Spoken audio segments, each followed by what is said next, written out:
Saudara-saudari terkasih dalam Kristus, hari ini Kamis 27 Juni 2024 dalam pekan biasa ke-12 tahun B. Bacaan dibawakan oleh Maria Teresia Widyastuti, Mazmur dilantunkan oleh Agustinus Ronald, dan renungan ditulis oleh Katarina Sugiyarti. Selamat menekuni Sabda Allah. Mari kita semakin mengasihi, semakin peduli, semakin bersaksi.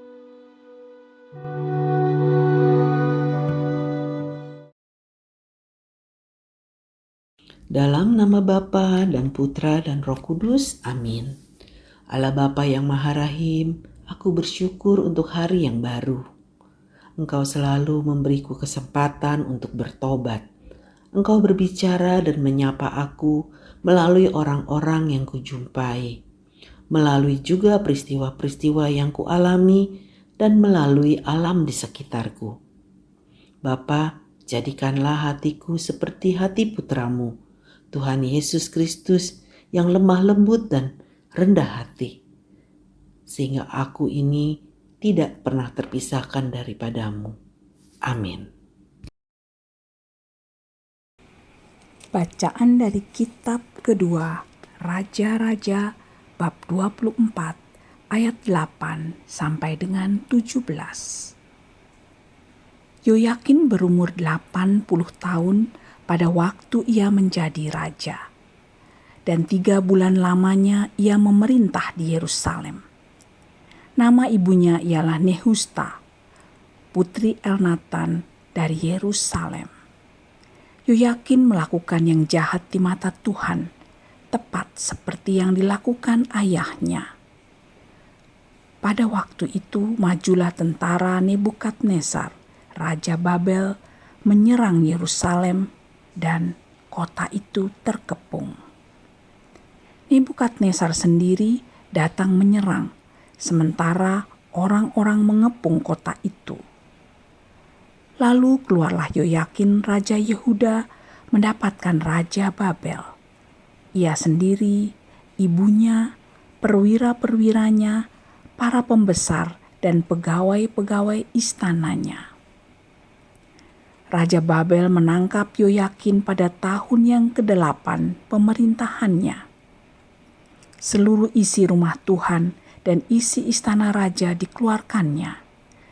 Dikeratnya pula emas dari segala perkakas emas yang dibuat oleh Salomo, Raja Israel, di bait Tuhan, seperti yang telah disabdakan Tuhan.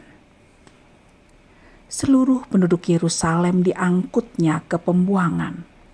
Semua panglima dan semua pahlawan yang gagah perkasa, 10.000 tawanan, juga semua tukang dan pandai besi. Tidak ada yang ditinggalkan kecuali orang-orang lemah dari rakyat negeri. Nebukadnezar mengangkut Yoyakin ke pembuangan di Babel. Juga ibunda raja, istri-istri raja, pegawai-pegawai istananya, dan orang-orang berkuasa di negeri itu. Dibawanya sebagai orang buangan dari Yerusalem ke Babel. Semua orang yang gagah perkasa, 7.000 orang banyaknya. Para tukang dan para pandai besi 1.000 orang banyaknya. Sekalian pahlawan yang sanggup berperang dibawa oleh Raja Babel sebagai orang buangan ke Babel. Kemudian Raja Babel mengangkat paman Yoyakin yang bernama Matanya menjadi raja menggantikan Yoyakin dan menukar namanya menjadi Sedekia. Demikianlah sabda Tuhan.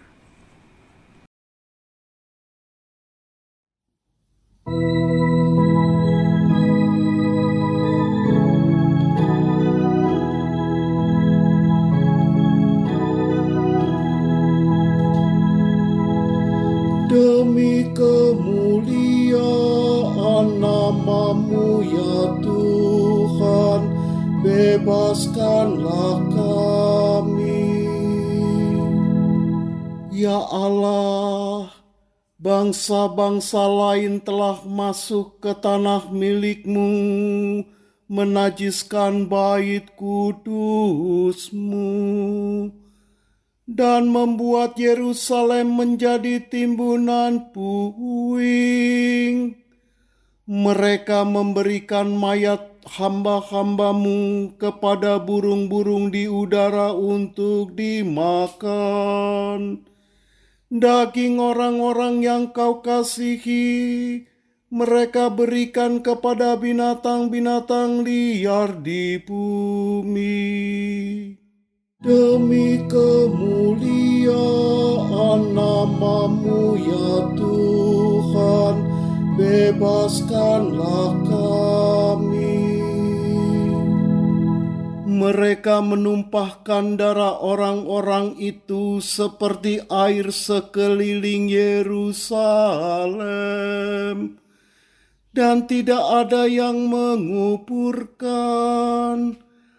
Kami menjadi celaan tetangga, olok-olok dan cemooh orang sekitar.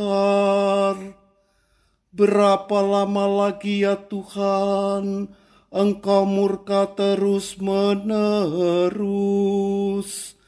Berapa lama lagi cemburumu berkobar-kobar seperti api? Demi kemuliaan nama-Mu ya Tuhan, bebaskanlah kami. Janganlah perhitungkan kepada kami kesalahan nenek moyang. Kiranya rahmat-Mu segera menyongsong kami, sebab sudah sangat lemah kami. Demi kemuliaan nama-Mu, tolonglah kami ya Tuhan penyelamat. Lepaskanlah kami dan ampunilah dosa kami oleh karena nama-Mu. Demi kemuliaan nama-Mu ya Tuhan, bebaskanlah kami.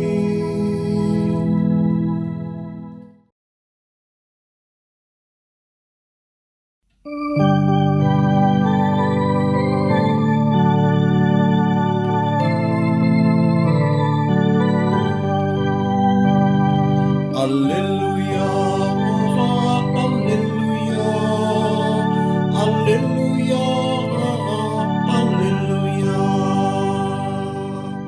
Barang siapa mengasihi aku, akan mentaati sabdaku.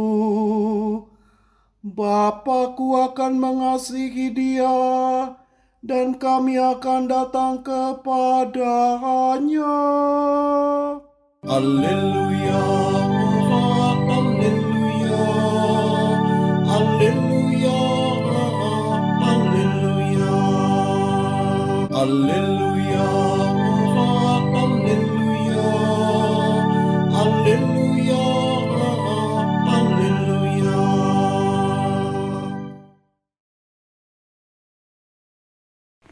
Inilah Injil suci menurut Matius bab 7 ayat 21 sampai dengan 29. Dalam khotbah di bukit, Yesus berkata, "Bukan setiap orang yang berseru kepadaku, 'Tuhan, Tuhan,' akan masuk ke dalam kerajaan surga, melainkan dia yang melakukan kehendak Bapa-Ku di surga." Pada hari terakhir, banyak orang akan berseru kepadaku, "Tuhan, Tuhan, bukankah kami bernubuat demi nama-Mu dan mengusir setan demi nama-Mu dan mengadakan banyak mukjizat demi nama-Mu juga?" Pada waktu itu, aku akan berterus terang kepada mereka dan berkata, "Aku tidak pernah mengenal kalian. Enyahlah daripadaku, kalian semua pembuat kejahatan." Setiap orang yang mendengar perkataanku ini dan melakukannya, ia sama dengan orang bijaksana yang mendirikan rumahnya di atas wadas. Kemudian turunlah hujan dan datanglah banjir. Lalu angin melanda rumah itu. Tetapi rumah itu tidak roboh, sebab didirikan di atas wadas. Tetapi setiap orang yang mendengar perkataanku ini dan tidak melakukannya, ia sama dengan orang bodoh yang mendirikan rumahnya di atas pasir. Kemudian turunlah hujan dan datanglah banjir. Lalu angin melanda rumah itu, sehingga robohlah rumah itu dan hebatlah kerusakannya. Setelah Yesus mengakhiri perkataannya ini, takjublah orang banyak itu mendengar pengajarannya. Sebab ia mengajar mereka sebagai orang yang berkuasa, bukan seperti ahli-ahli Taurat. Demikianlah sabda Tuhan.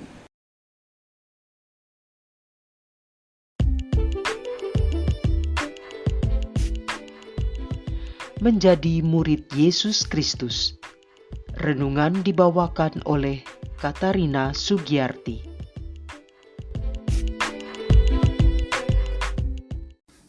Salam terkasih Bapak Ibu, saudara-saudari dan sahabat-sahabat semuanya. Bacaan Injil hari ini begitu penuh makna pengajaran dan penegasan dari Tuhan Yesus. Bacaan Injil hari ini adalah dari Injil Matius bab 24 ayat 21 sampai dengan 29. Seperti yang kita barusan dengar, yang dibacakan dengan begitu baik oleh lektor kita. Ada kata yang diulang-ulang dalam bacaan, yang biasanya ada pengulangan berarti ada hal penting yang mau disampaikan pada kita sebagai pembacanya. Yang saya temukan kata-kata pengulangan itu adalah kata melakukan, berseru, perkataanku, Tuhan, Tuhan, dan kata setiap orang. Kalau membaca Injil hari ini kita tidak usah menafsirkan lagi karena kata-kata di sana begitu jelas. Dijelaskan apa yang seharusnya kita lakukan ketika menjadi murid Yesus dan agar memperoleh hidup kekal. Ucapan-ucapan dalam ayat 21 sampai dengan ayat 23 juga berfokus pada hubungan antar kata-kata dan tindakan. Tidak cukup hanya mengatakan Tuhan, Tuhan, karena hanya melakukan kehendak Allah lah yang memberikan jalan masuk ke kerajaannya. Dasar kuat yang disebut ayat 24 sampai dengan ayat 27 mencakup kata dan perbuatan. Kalau mau dikaitkan dengan bacaan pertama, kita diingatkan juga bahwa jangan melakukan yang jahat di mata Tuhan. Yoyakim sebagai raja memerintah di Yerusalem pada usia 18 tahun.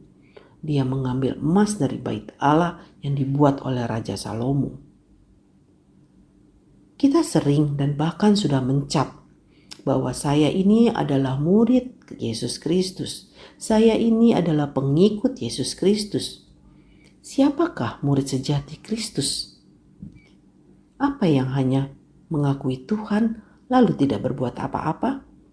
Atau sebagai murid sejati Yesus yang melakukan mukjizat? Atau juga sebagai murid Yesus Kristus yang hanya mendengar sabda-sabdanya saja? Sebagai murid sejati Yesus Kristus adalah orang yang melakukan kehendak Bapa ataupun yang mendengarkan sabda Yesus dan melakukannya. Hari ini melalui Injil Matius menegaskan bahwa kemenangan pada hari akhir tidak akan dicapai manusia karena ucapan-ucapan atau tindakan-tindakan spektakuler saja. Kemenangan datang hanya karena hidup penuh kasih dan kebenaran. Kata setiap orang mau menegaskan juga bahwa keselamatan itu terjadi secara pribadi, bukan karena hubungan keluarga atau sudah berada di dalam satu atap yang namanya gereja. Maka kita harus terus menyadari ini. Saya tutup dengan sebuah cerita. Ada seorang anak datang kepada gurunya, dan ia membawa seekor anak burung di tangannya sambil disembunyikan di belakang badannya. Dia berkata, "Guru, saya membawa seekor anak burung, hidup atau mati?" Guru itu pun langsung menjawab, "Nak, apapun jawaban saya akan salah, karena jika saya jawab anak burung itu hidup, kamu pencet sedikit, pasti akan mati dia. Atau saya jawab anak burung itu mati, maka kamu akan buka tanganmu dan terlihatlah anak burung itu hidup." Jadi mati dan hidupnya anak burung tersebut tergantung kehendak dari si anak. Sama seperti kita saat ini, kita sudah mengatakan menjadi pengikut Yesus Kristus, menjadi murid Yesus Kristus. Apakah kita akan menghidupkan itu? Seperti hari ini kita diingatkan dengan perkataan Injil Matius, orang yang melakukan kehendak Bapa atau yang mendengarkan sabda Yesus dan melakukannya adalah murid sejati Yesus. Amin. Marilah kita berdoa. Tuhan Yesus, terima kasih kami selalu diingatkan agar terus menjadi murid-Mu dengan mendengarkan dan melakukan kehendak Bapa. Kami juga yakin bahwa hari ini pun kami mendengarkan Injil Matius bukan suatu kebetulan saja, tapi ini adalah bagian dari rencana-Mu untuk perjalanan jiwa kami. Kami menerima ini dengan rasa syukur karena Engkau menuntun kami selangkah demi selangkah, agar apa yang kami lakukan itu selaras dengan kehendak-Mu. Kami siap dibentuk Tuhan. Kemuliaan kepada Bapa dan Putra dan Roh Kudus, seperti pada permulaan, sekarang, selalu, dan sepanjang segala abad. Amin. Dalam nama Bapa dan Putra dan Roh Kudus. Amin.